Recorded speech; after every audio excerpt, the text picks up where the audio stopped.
আজকে স্ক্রিনে যে ছবিটা দেখতে পাচ্ছেন জেলি রুটি, এই জেলিটা আমার হাতে বানানো। কি দিয়ে বানানো সেটা আমি বলছি। আসসালামু আলাইকুম, সবাই কেমন আছেন? আশা করি ভালো আছেন। আলহামদুলিল্লাহ আমরাও ভালো আছি।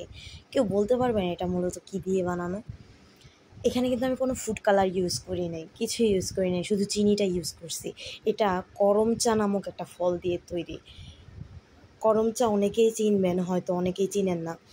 এই ফলটা মানে একটু টক টাইপের হয়, একটু কষ্টি কষ্টি টাইপের হয়। ওই ফলটা দিয়ে আমি এই ফার্স্ট টাইম জেলি বানিয়েছিলাম, খাবার মানে রুটি দিয়ে খাওয়ার মতন জেলি। এছাড়া আমি ডেজার্ট আইটেম জেলি পুডিং বা অন্যান্য খাবারের সাথে সার্ভ করার জন্য জেলি বানিয়েছি, কিন্তু রুটির সাথে খাওয়ার জন্য এই ফার্স্ট টাইম দোকানের মতন পারফেক্ট জেলি বানিয়েছিলাম।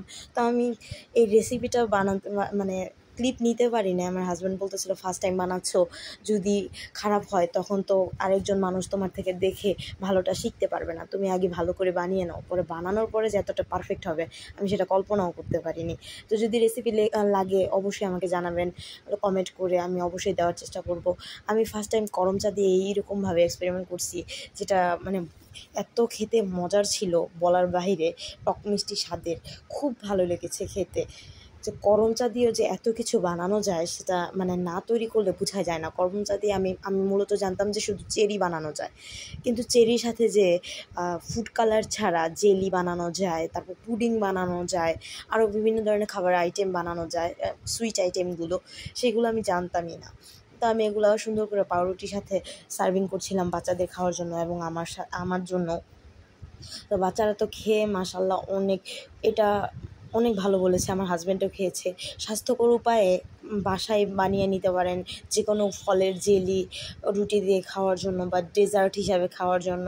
পেয়ারা, করম চা, আম, কাঁঠালের জেলিও বানাতে পারেন, মালটার জেলি বানাতে পারেন। আপনারা যদি চান আমার কাছে রেসিপি আমি অবশ্যই দিব। আপনারা যারা আমার প্রতিদিনের ভিডিওগুলো দেখছেন তাদেরকে অসংখ্য অসংখ্য ধন্যবাদ জানাই। আর যারা দেখছেন না তাদেরকেও আমন্ত্রণ রইল, দেখে যাবেন ভিডিওগুলো। ভালো লাগলে লাইক, কমেন্ট, শেয়ার করবেন। এরকম নিত্য নতুন ভিডিও পেতে আমার চ্যানেলটিকে সাবস্ক্রাইব করে রাখবেন।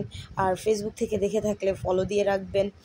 তো আমিও ট্রাই করছিলাম, মানে খেতে এতটা মজার ছিল যা বলার বাহিরে।